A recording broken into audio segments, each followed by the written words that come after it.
Kita mulai Bapak Ibu. Bismillahirrahmanirrahim. Assalamualaikum warahmatullahi wabarakatuh. Yang terhormat Kepala SMP Negeri 7 Merangi, yang terhormat Bapak Ibu Majelis Guru beserta pegawai tata usaha, yang terhormat rekan CGP Angkatan 9 dari SMP Negeri 7 Merangi. Selanjutnya perwakilan kelas yang sangat kami banggakan.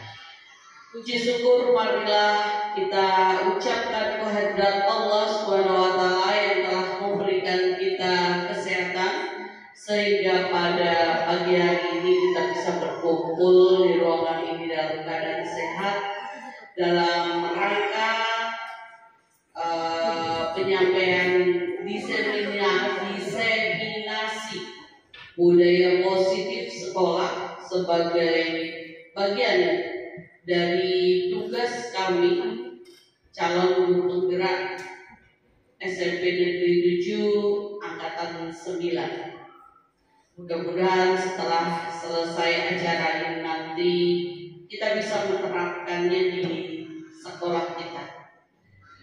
Salam dan salam senantiasa terlimpahkan kepada junjungan kita Nabi Muhammad SAW yang telah membawa kita dari zaman jahiliyah kepada zaman yang berilmu pengetahuan seperti saat ini.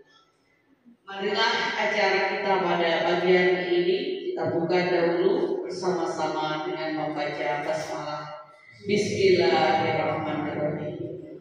Selanjutnya kami mohon kepada kepala sekolah untuk memberikan pengarahan kepada kami supaya kami lebih termotivasi dalam mengikuti kegiatan ini, dalam menerapkan hasil pendidikan kami yang kami lalui di CGP dan nanti akan berimbas kepada sekolah kita. Kepada Bapak Kasban SIPNM kami silakan. Assalamualaikum warahmatullahi wabarakatuh. Saya hormati Ibu Kepala Sekolah, Bapak Ibu Guru CGP SMP 7 Merangi, Bapak Ibu Guru SMP 7 Merangi, perwakilan siswa-siswi dari kelas 7 sampai kelas 9. Kepada Allah Subhanahu wa Ta'ala, kita semua masih diberi kesehatan, keluar walafiat sehingga dapat melaksanakan tugas sebagaimana biasanya. Berikutnya salawat dan salam marilah sama-sama kita sanjungkan kepada junjungan kita Nabi Muhammad sallallahu alaihi wasallam. Allahumma shalli ala sayyidina Muhammad wa ala sayyidina Muhammad. Setiap orang itu pemimpin, setidak-tidaknya yang memimpin dirinya sendiri. Baik tindakan kepemimpinan seseorang tergantung orang tersebut. Setiap orang punya cita-cita. Untuk mewujudkan cita-citanya tergantung apa yang dilakukan untuk mewujudkan cita-citanya. Di ini kita pertemuan antara CGP dengan guru-guru kita sesuai mengenai pelaksanaan seminasi budaya positif di SMP Negeri 7 Merangi, sehingga kita banyak punya pelopor-pelopor hebat di sekolah kita ini yang mampu menghebatkan sekolah kita ke depannya. Inilah yang dapat saya sampaikan, lebih kurang mohon maaf. Assalamualaikum warahmatullahi wabarakatuh. Assalamualaikum warahmatullahi wabarakatuh. Alhamdulillah, syukurillah, wa ni'matillah, wa la haula wa la quwwata illa billah. Selamat Bapak Kepala Sekolah, Ibu Wakil Kepala Sekolah, selamat guru dan anak yang lainnya yang Bapak banggakan. Saya melanjuti dari ekspektasi yang disampaikan rekan saya tadi. Pertama dari Ibu Neni, yang kedua dari wanita. Dan yang terakhir dari saya menyampaikan tentang kelanjutan dari positif tadi. Dari apa yang sudah dipaparkan oleh keduanya, ada yang paling penting, yaitu segitiga institusi namanya. Bapak dan Ibu, pada prinsipnya hukuman itu, kalau dibilang oleh Pak Fasilitator kami kemarin, struktur hukuman itu juga tidak bisa kita hilangkan. Tetapi bagaimana kita sedikit demi sedikit kita tinggalkan. Nah, itu. Dengan cara apa? Dengan cara kita memahami budaya positif ini dan kita perlahan untuk menerapkannya di sekolah kita. Kadang-kadang kita sebagai guru ini mungkin bertolak belakang kalau kita dengarkan tadi apa yang dipaparkan oleh ketua materi tadi. Kadang-kadang bertolak belakang. Masa nggak ada hukuman sama sekali? Terus anaknya mau diapakan? Apalagi ada kata-kata tadi berpihak pada murid, gitu kan? Apakah memang kita selaku guru ini memang benar-benar membiarkan anak-anak itu sekehendak mereka? Tidak. Tetapi kita di situ menjadi seorang guru yang menuntun anak-anak kemana mereka sesungguhnya yang mereka inginkan. Sehingga kata-kata hukuman itu bisa kita pinggirkan. Apa ada Ibu memahami segitiga restitusi? Apa itu restitusi? Segitiga restitusi ini sebuah pendekatan untuk menciptakan disiplin positif yang akan kita terapkan di sekolah kita. Siapa yang memulai yang namanya segitiga restitusi ini yaitu Diane Boysen. Dia adalah seorang dosen juga, sudah meneliti bagaimana pendapat segitiga restitusi itu, dan yang menurut beliau berdampak sangat positif dalam menerapkan disiplin positif ini. Segitiga restitusi adalah suatu proses dialog pembentukan karakter yang dijalankan oleh guru atau orang tua agar dapat menghasilkan murid yang mandiri dan bertanggung jawab. Segitiga restitusi ini menuntun kita sebagai guru untuk menyelesaikan permasalahan yang ada, terutama pada murid. Tadi dibilang kita ketika ada anak kita dapati tertidur atau sengaja tidur, ya kan, di kelas yang mungkin ada kebutuhan yang belum terpenuhi, maka kita juga sebagai guru yang baik, bagaimana menyelesaikan persoalan itu? Ya kita gunakan pendekatan segitiga restitusi ini dengan tidak langsung menghukum mereka secara langsung pada saat pembelajaran. Nanti bisa kita panggil setelah pembelajaran selesai. Segitiga restitusi ini digunakan untuk apa? Untuk menjadikan murid yang mandiri, bertanggung jawab, dan merdeka. Perlu kita pahami merdeka itu apa sih? Kadang-kadang kita salah kaprah juga. Anak-anak juga kadang salah kaprah. Merdeka kami seperti apa? Merdeka siswa itu kalian bisa memenuhi segala kebutuhan yang kalian inginkan, tetapi tetap dalam koridor yang ada. Tetap dalam koridor yang ada. Jangan keinginan kebebasan itu mau sebebas-bebasnya, tidak. Tapi kebebasan itu kebebasan yang positif. Dalam penerapan restitusi itu ada 3 langkah yang harus kita pahami. Yang pertama, menstabilkan identitas. Bapak dan Ibu, bagaimana menstabilkan identitas itu? Ini bahasanya. Kalau kita pahami, baiklah, Bapak di sini bukan untuk menjadi siapa yang salah. Bapak di sini untuk mencari penyelesaian sama-sama. Berpikir sama-sama tentang apa yang bisa kita lakukan untuk memperbaiki situasi ini. Di sini letaknya kita selaku guru memberikan kesempatan pada siswa untuk sama-sama memikirkan apa yang dia sudah lakukan tadi benar atau tidak. Itulah yang disebut dengan menstabilkan identitas. Selanjutnya, validasi tindakan yang salah.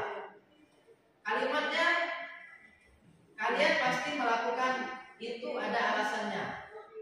Pasti seru ya main lempar-lemparan makanan begitu. Nah, ini maksudnya adalah sebagai langkah yang kedua tindakan yang salah ini kita memvalidasi anak-anak yang kenapa dia melakukan kesalahan itu, ya kan?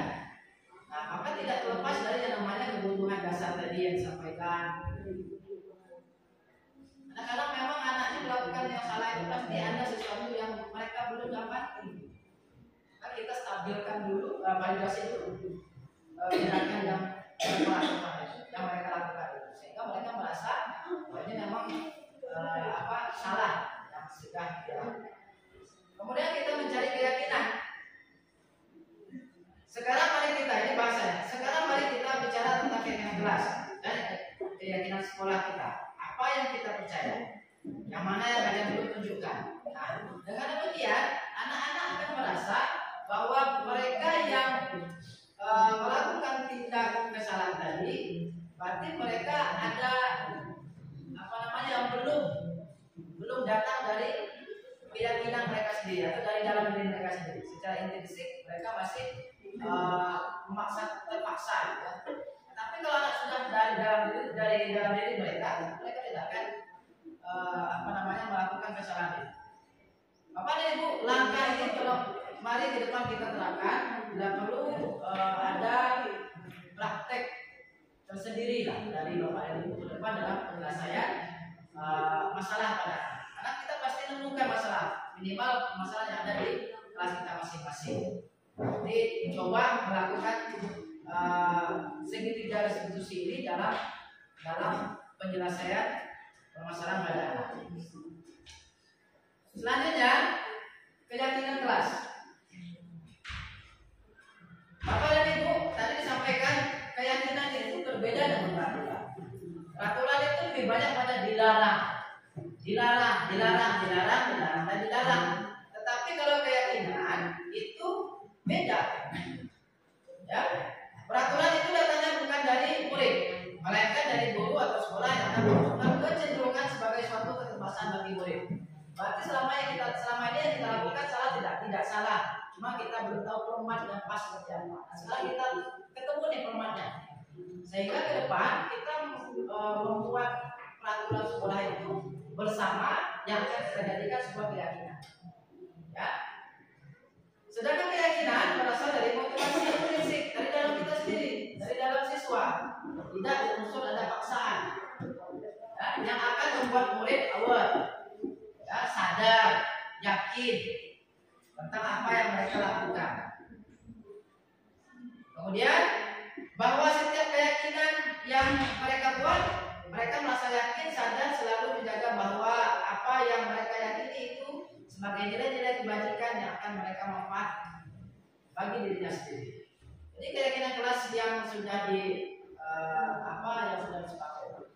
disepakati menjadi nilai-nilai kebajikan yang memang bermanfaat untuk mereka.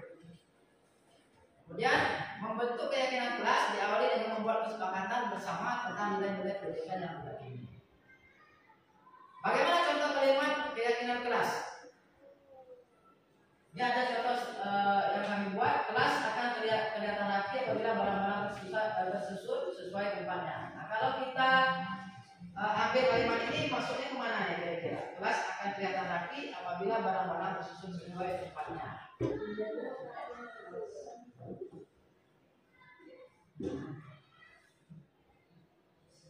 Kerapian maksudnya kan? Kerapian kelas itu kan. Kemudian dengan menghormati orang lain berarti Anda menghormati diri sendiri. Berarti saling menghormati gitu kan. Kita akan lebih siap menerima pembelajaran jika datang lebih awal. Berarti disiplin tepat waktu. Nah, itu bahasa atau kalimat yang keyakinan kelas. Tidak lagi kita buat siswa datang tepat waktu, kan? Tidak lagi, tapi beralih pada sebuah keyakinan dari siswa itu sendiri. Bapak dan Ibu, bagaimana cara membuat keyakinan kelas itu? Mungkin saya bisa sedikit sampaikan.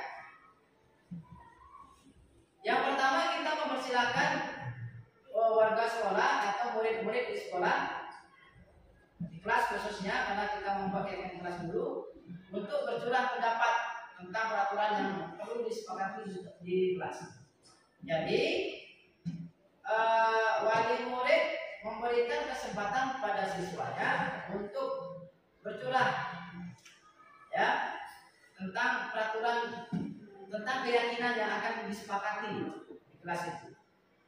Kemudian mencatat semua masukan-masukan dari murid tadi. Ya, dicatat apa semua yang masukan yang dari murid tadi. Kemudian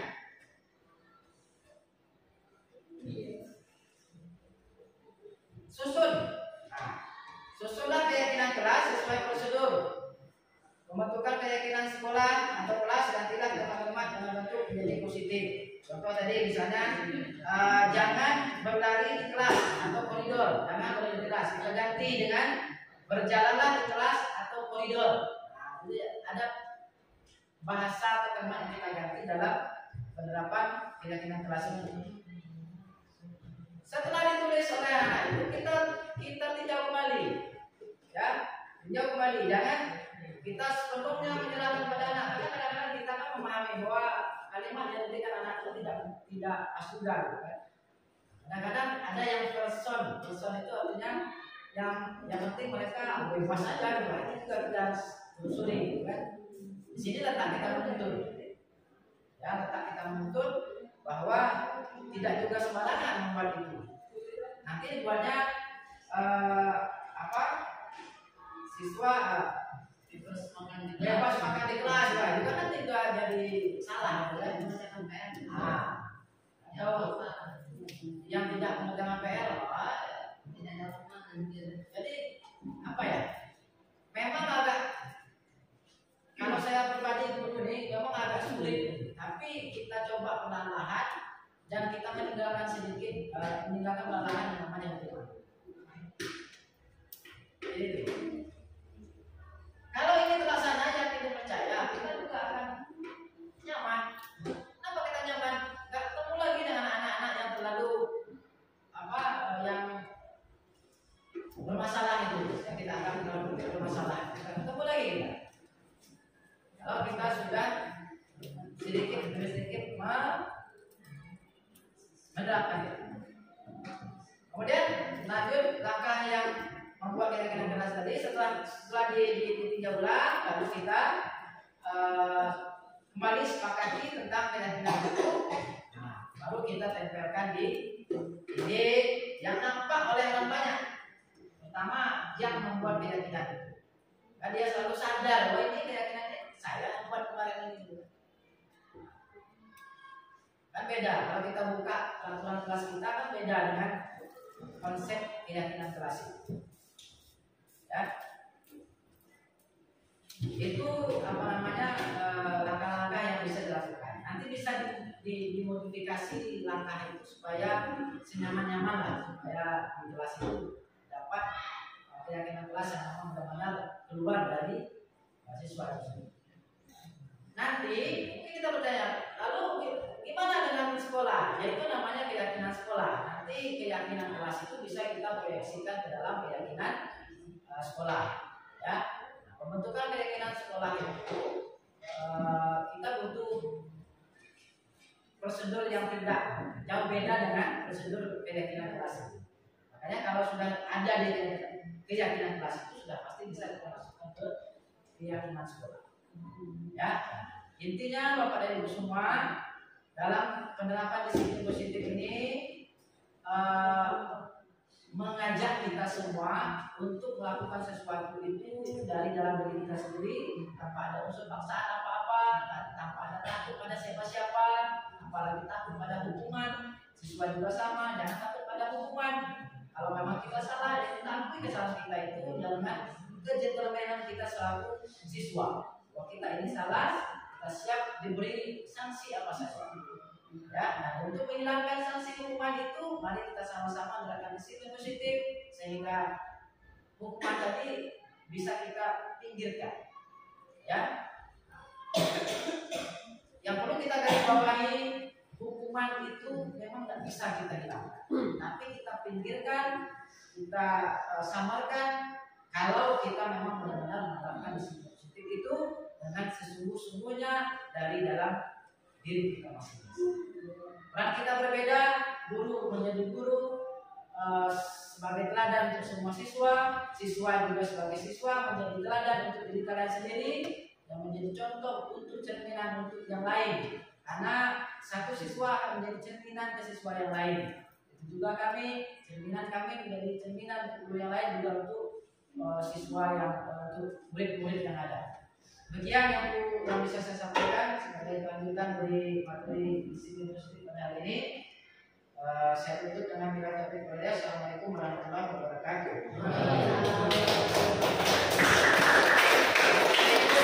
Kami beri sesi pertanyaan ya, untuk bisa kita diskusikan supaya materi ini bisa kita pahami sama-sama, walaupun dulu sebelumnya kita terima, tapi setidaknya kita mulai sedikit-sedikit menerima dan memahaminya. Silakan. Silakan Pak Aris.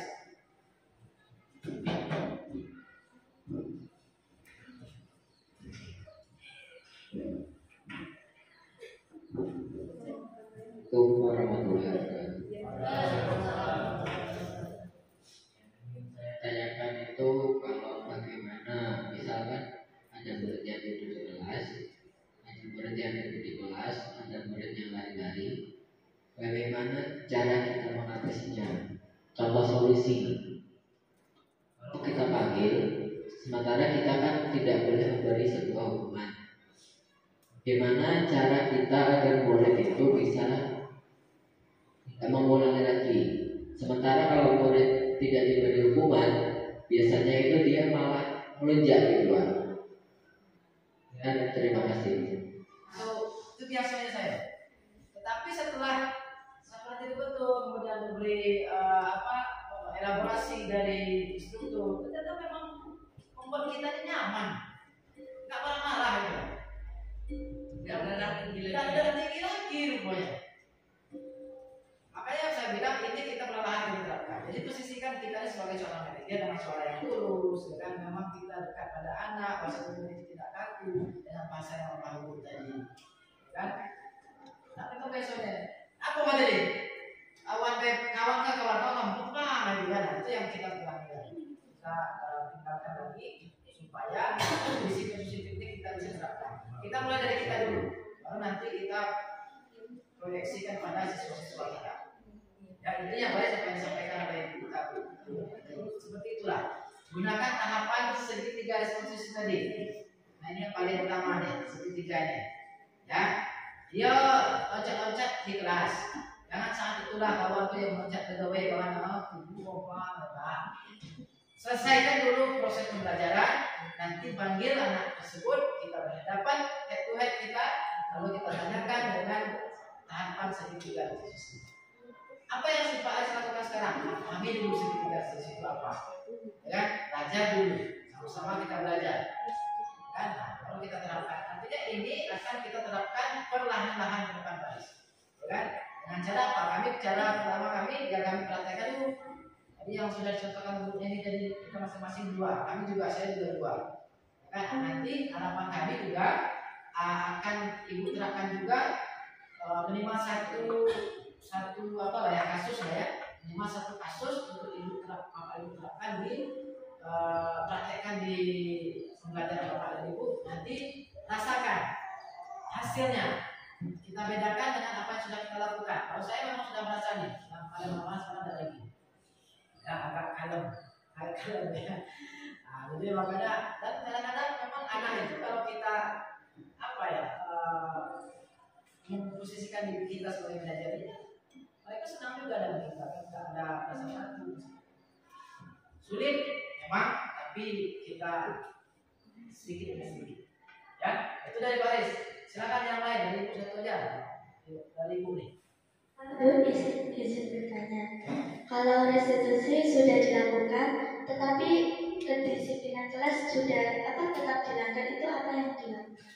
Yang harus dilakukan?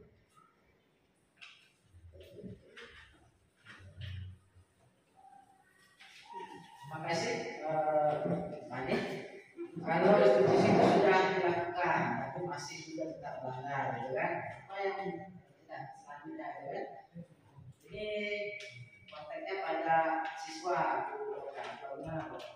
dalam hal ini kita bisa simpulkan bahwa itu gunanya kita berjenjang. Atau batang usus itu naik maka turun berjenjang. Artinya kita gunakan semua kemampuan yang ada, stakeholder yang ada. Permasalahan yang terjadi pada anak lewat rumah baru maka boleh diselesaikan secara rumah dulu. Dan terjadi lagi, baru kita masuk pada rumah ke wali kelasnya. Nanti kita punya tahapan ke wali kelas itu berapa kali tingkatannya, kan? Kalau sudah cukup saja 2 kali, berarti kalau masih melakukan lagi baru kita masuk pada tahapan itu ke bakal kesiswaan. Kami menyelesaikan permasalahan itu secara bersama-sama, mapel, kelas, baru masuk dengan bakal kesiswaan. Nanti di bakal kesiswaan itu juga ada batasannya yang akan tidak masih juga baru masuk pada tingkatan tahap ke tingkat terakhir yaitu nah, sehingga selama ini yang kita lakukan barangkali keliru sih tidak, tapi saya juga merasa waktu juga menjadi persoalan saya. Nah, ini yang harus kita perbaiki. Contoh nih, lokal 8B itu bermasalah terus, tapi larinya ke lokal kesiswaan terus gitu, tidak pada wali kelasnya. Jadi wali kelasnya ya santai aja gitu. Santai aja. Ada sih yang wali kelasnya, ada, tapi sisi lain banyak pada yang lain. Ya.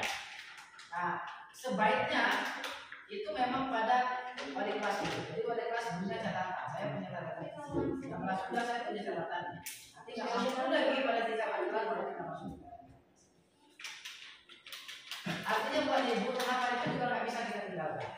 Walaupun kita menerapkan segitiga institusi ini, ya ini kan sebuah pendekatan saja yang kita miliki. Tapi tahapan ini tadi harus kita buat sehingga ke depan ketika kita ini harus kita miliki tahapan ini lewat keyakinan sekolah yang kita. Terima kasih Rita. Ya, intinya tatanan kehidupan kita di sekolahnya dan harus kita benahi, gitu kan. Yang sudah dilakukan selama ini tidak salah, tapi harus kita lebih mantapkan lagi, gitu kan, supaya langkah-langkahnya pas dan difungsikan semua. Jangan sampai wali kelas ini dikasih honor tapi nggak pegawai, kan itu.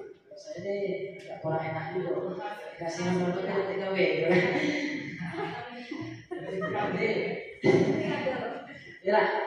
Jadi itu barangkali tambahan dari kami. Kalau misalkan diberikan juga di CGP ini Bapak dan Ibu, perlu kami tambahkan juga bahwa kami ini juga dalam proses pembelajaran. Apa yang disampaikan kepada kami juga belum kami terima seutuhnya. Ini masih dalam konteks pemahaman kami yang kami dapati. Dan kenapa ini bisa saya anggap lengkap? Karena kami berkolaborasi. Kalau saya sendiri barangkali ada yang kurang. Juga sebaliknya, karena kami bertiga jadi semua lengkap, sudah apa yang kami terima sudah bisa kami sampaikan semua. Terakhir, Bapak dan Ibu, kami bertiga meminta pada Bapak dan Ibu guru untuk tindak lanjut pada ketiga institusi tadi, untuk bisa buat apa namanya skenario-nya dalam penyelesaian problem murid. Satu saja, nanti silakan dicoba untuk melakukan segitiga institusi itu dan bisa dideteksikan nanti apakah segitiga institusi terkata yang kita gunakan itu bermanfaat untuk kita atau masih enak dengan gaya lama. Nah, supaya dapat jawabannya apakah benar atau tidak, kan? Saya orang yang pertama yang tidak percaya, karena yang membuat itu Diana Bozen. Saya nggak tahu tulis di Islamo Kristen itu kan, tapi yang jelas pada konteks ini kita ambil ilmunya.